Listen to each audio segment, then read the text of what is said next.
Good morning, students. So today we are going to discuss next type of isomerism. This is structural isomerism, and also we are going to discuss about the valence bond theory also. Okay. Okay. Now see. Uh, First of all, structural isomers or structural isomerism. In case of structural isomers, they will have different bonds.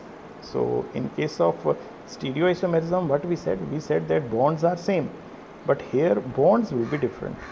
Okay, and then there will be different forms available, and they will be termed as isomers, or especially we will say they are structural isomers.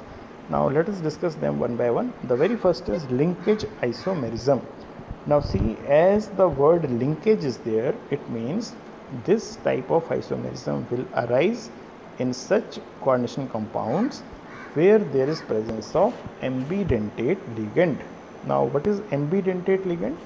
Ambidentate ligand means the ligand which can combine, which can join, which can form bond with the metal atom by one or the other atom. Now let us take one example like thiocyanate group.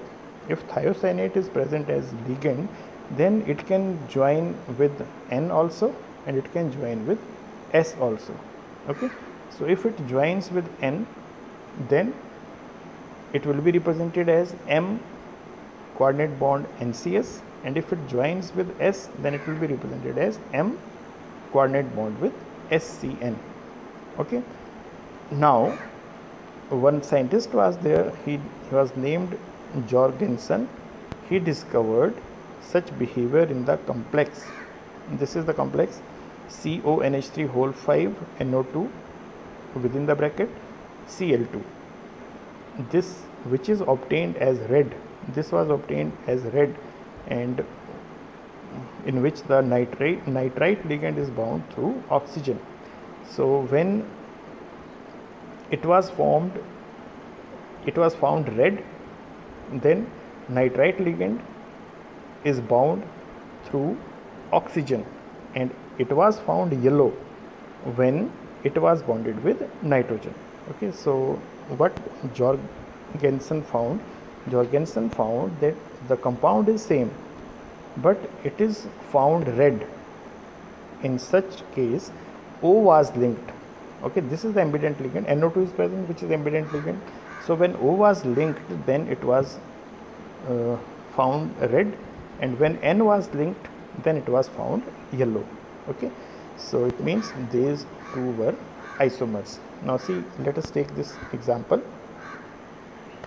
See here, this is the ligand, this is the ambident ligand. So if nitrogen forms coordinate bond with central atom, then it is one form of the linkage isomer, and if O forms coordinate bond with central atom, then it is the other form of linkage isomerism.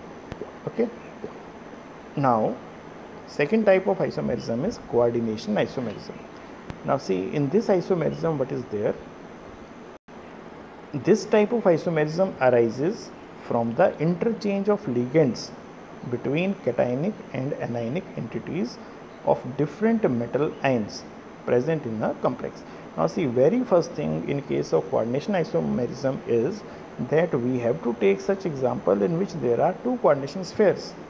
Now see, this is the example CONH3 whole 6 within bracket CrCN6 within bracket. So this particular complex contains two coordination spheres, out of which one will be positively charged, another will be negatively charged. Okay, so in this case, how coordination isomerism occurs? What we are going to do, if we have to write its coordination isomer, then what I have to do, I will exchange its ligands. So in place of NH3, I will write Cn, and in place of Cn, I will write NH3. Okay, so what I will get, its coordination isomer will be COCN6 within bracket CrNH36 within bracket. Okay, so this way the bonding of the ligands will be different in the two isomers. Okay, so this was coordination isomerism. Now let us come to ionization isomerism. This is the simplest form of isomerism. Now see, we know that whenever there is ionization of a coordination compound, then whatever counter ions are present, they liberate as independent ion, and the whole thing which is within the bracket, that comes out as a single ion.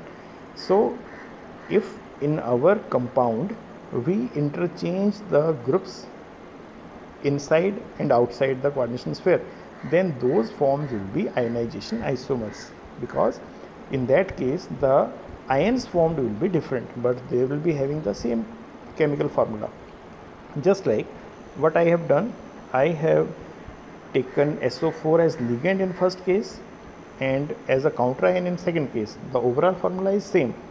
Okay, CONH3 5 SO4, within bracket coordination number value is 6 and Br is outside. Now in the second case what I did, Br I have taken inside and SO4 I have taken outside.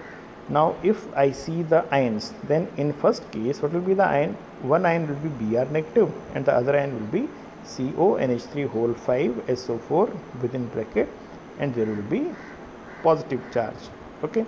Now in the second case what will be the ions formed? SO4 2 negative 1 ion and the other ion will be CONH3 whole 5 Br, and there will be charge of 2 positive. So ionization isomers will be those compounds which give different ions on ionization. Okay. Similarly, solvate isomerism. Now see, one more name given for solvate isomerism is hydrate isomerism. Now from this hydrate word, what we can remember, that isomers differ from each other on the basis of number of water molecules present as ligands. Now see, if I have written this, then how many water molecules are as ligands? 6 water molecules are as ligands. If I write like this, then how many water molecules are as ligands? 5. So what is the difference between the two? The difference between the two is that their oxidation state is same, their coordination number is same, but number of water molecules present as ligands is different. So such isomers are called solvate isomers or hydrate isomers, and they show different colors. Okay. Now the most important thing comes, how coordination compounds are bonded, how the bond formation occurs in coordination compounds, and how their shape can be said. Okay, now see, the most important theory which tells us about the bonding in coordination compounds is valence bond theory. Okay. Now according to this theory, the metal atom or ion under the influence of ligands can use its n-1d, ns, np, these 3 orbitals, or ns, np and d orbitals. Okay. Now these are 2 different sets. In the first set there is n-1d orbital, it means it is inner d orbital, and the second set it is nd orbital. Nd orbital means it is outer d orbital. Okay. Now these orbitals of the central metal atom will get mixed and there will be hybridization. Okay. And then on the basis of this hybridization, they will give different geometries of the molecules. Now how the different geometry will be given? If suppose coordination number value is 4, then either sp3 hybridization or dsp2 hybridization can occur. If there is sp3 hybridization, then geometry of the molecule will be tetrahedral. If there is dsp2 hybridization, then geometry of the molecule will be square planar. Similarly, if coordination number is 5, then type of hybridization which can occur is sp3d, and the name of geometry will be trigonal bipyramidal. Similarly, if there is 6 coordination number, then it can be either sp3 d2 hybridization or it can be d2 sp3 hybridization, and in both the cases geometry will be octahedral. Now what is the difference between sp3 d2 and d2 sp3? Now see, in case of sp3 d2 we have taken outer d orbital, and those molecules, those complexes in which outer d orbital is taken for hybridization, they are called outer complexes, okay, or they are called high spin complexes. And those complexes in which inner d orbital is taken, they are called inner complexes or low spin complexes, okay. Now why do we say high spin for outer? We say high spin because there is probability of having a more unpaired electrons, and if we are using inner d orbital, then already 2 d orbitals are used in hybridization, so only 3 are left out, so there is less possibility of lesser number of unpaired electrons, so we say it is low spin complex, okay. Now let us discuss shapes of different molecules on the basis of valence bond theory, okay. Now very first example is CONH3 whole 6 3 positive. So this particular molecule is dimagnetic and its geometry is octahedral. Now how to explain this? The very first thing which we have to do is we have to calculate the oxidation state of the central metal atom. Now in this case, if we calculate, oxidation state of NH3 is 0, so oxidation state value for CO comes out to be +3. So what we can say? We will say that cobalt exists as CO3 positive ion in this complex, okay. So very first thing which we have to do is we have to write the electronic configuration for CO3 positive, okay. Now what is the atomic number of cobalt? Atomic number of cobalt is 27, okay. So 27 means there is presence of 2 electrons in 4s orbital and 7 electrons in 3d orbital, okay. Now when we are saying that CO exists as 3 positive oxidation state, so 3 electrons are to be removed. So 2 electrons will be removed from 4s and 1 will be removed from 3d, okay. So what will be left out? We will be left out with CO3 positive electronic configuration is 3d6, 4s 0, 4p is also 0, 4d is also there, which is also vacant, okay. Now what is going to happen? Since there is presence of ammonia as ligand, okay, so these two electrons will pair up. This will go here, this will go here, and there will be availability of 2 vacant d orbitals. 1 s orbital and 3 p orbitals are already there, so there will be d2sp3 hybridization, okay. Now see what happens. These all are paired, so it means this molecule is dimagnetic, okay, and they have undergone d2sp3 hybridization, and these 6 pairs of electrons, from where they have come? They have come from the 6 ligands. There are 6 ligands, so each ligand will give 1 pair of electrons, so 6 ligands will give 6 pairs of electrons. So here what is written? 6 pairs of electrons from 6 NH3 molecules, okay. Now see, when there is d2sp3 hybridization, then geometry of the molecule will be octahedral geometry. So how we can show the octahedral geometry? CO will be at the center, 4 groups will be at the 4 corners. Here NH3, NH3, NH3, NH3, okay. They are in the 4 corners of the square. One is above the square and one is below the square, okay. So this geometry is octahedral geometry, and this whole thing carries charge 3 positive ion, okay. So this way this will be the shape, this will be the geometry of CONH3 whole 6 3 positive ion. Now since it has used 2 d orbitals of inner d orbital, so there was possibility of lesser number of unpaired electrons. So this is also known as inner complex, or we say it is low spin complex, inner complex or low spin complex, okay. Now let us take one more example. Now we have taken example of COF6 3 negative. Now it is paramagnetic and has octahedral geometry. So when 6F atoms are attached, F negative ions are attached, then first of all we will find out the oxidation number of CO. So see, for F oxidation number value is -1. For CO we have to calculate, it is X. So X -1 into 6 is equal to -3. So X value comes out to be +3. So it means CO exists as CO3 positive ion in this molecule.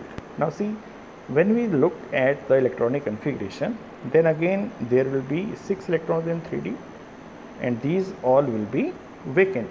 Now since it is paramagnetic, so there must be presence of unpaired electrons. So these two cannot go back and get paired. Okay, so what happens, this S3p and 2d orbitals, they undergo hybridization and there is sp3d2 hybridization, and these 6 hybridized orbitals receive 6 pairs of electrons from 6 F negative ions, and because of this there is availability of 4 unpaired electrons, and so this species, this molecule, this complex becomes paramagnetic. Okay, now let us talk about those complexes where the coordination number value is 4. Now when we take this example NiCl4 2 negative, then first of all we have to calculate the oxidation number value of nickel. So oxidation state value of nickel in this case is +2. How can we calculate? For nickel we will take X, for Cl it is -1, so it will be X minus 4 is equal to -2. So X value will come out to be +2. Okay, now for nickel, what is the atomic number? For nickel it is 28. Okay, so there will be 4s2 3d8. This will be the electronic configuration for nickel. But when we have to write the electronic configuration for Ni2 positive, then 2 electrons are to be removed. They will be removed from 4s. So there will be 3d8 4s0. Now since there are only 4 ligands which are to be attached, so it will undergo sp3 hybridization. There will be formation of 4 hybridized orbitals. Those 4 hybridized orbitals will gain 4 electron pairs from the Cl negative ions. Okay, and then this molecule will be paramagnetic and its geometry will be tetrahedral. Okay, now see, one question comes in our mind over here, that why didn't we do this way? We would have done like this. This goes here and then dsp2 hybridization occurs. This was also possible. So why didn't we do that? So here what we are going to say is that this theory is for explaining the observations. Now what we have observed from other studies that geometry of NiCl4 2 negative is tetrahedral geometry. So in case we would have done this, then what would have happened? The geometry would have become square planar. Okay, so here we have to take s and 3p orbitals so that there is tetrahedral geometry. So what is its drawback? We can say that this is a major drawback, that this theory is used to explain the observations only, that this is the observation and how it would be possible. Okay, now one more observation is that this molecule is paramagnetic. So if we pair it, then it will become dimagnetic, and if we are not pairing it, then both the things are getting satisfied. It is becoming paramagnetic also and its geometry is also becoming tetrahedral. Okay, now let us take one more example. Okay, now see, if we take this example NiCN4 2 negative, so Cn group is present 4 times and it is carrying charge 2 negative. Now if we talk about its geometry, then it is square planar geometry. It is having square planar geometry. Now in this case also, if we calculate, then the coordination then the oxidation number of nickel is Ni2 positive, it is 2 plus. So for nickel 2 positive ion, again there is presence of 8 electrons in 3D and 4s and 4p are vacant. Now since it is a dimagnetic, complex, so what we do, we pair this here, and then one d orbital, one s orbital and two p orbitals are taken for dsp2 hybridization, and when dsp2 hybridization occurs, then the geometry becomes square planar. Okay, so here the most important thing which you have to learn is each of the hybridized orbitals receives a pair of electrons from a cyanide ion. The compound is dimagnetic as evident from the absence of unpaired electron. Now see, this is to be learnt. It is important to note that the hybrid orbitals do not actually exist. Okay, we are saying now dsp2 hybridization. So hybrid orbitals do not actually exist. In fact, hybridization is a mathematical manipulation of wave equation for the atomic orbitals involved. So what we can say, we can just say that this is the method of explaining the observations. By doing this, we are just explaining that this observation which we have found is because of this. Okay, so whatever we learned till now for valence bond theory, we have found these many limitations. Okay, so very first is it involves a number of assumptions. Okay, see, with molecule to molecule our theory will change. Okay, and it will not give us quantitative interpretation of magnetic data. Okay, it will not show us why or which color will be shown by the coordination compound. Okay, it will not tell us about the kinetic stabilities or thermodynamic principles, they will not be followed. Okay, now see, it does not make exact predictions regarding the tetrahedral and square planar structures. Now see, for complexes where 4 was the coordination number, there was doubt that whether we should take square planar structure or tetrahedral structure. There was no concrete explanation for that. Okay, it does not distinguish between weak and strong ligands. Now here one more concept comes, strong field ligands and weak field ligands. Okay, this we are going to discuss in the next theory, that is crystal field theory. Okay, so whatever we have discussed today, on the basis of that you have to solve these home assignments. Okay, thank you.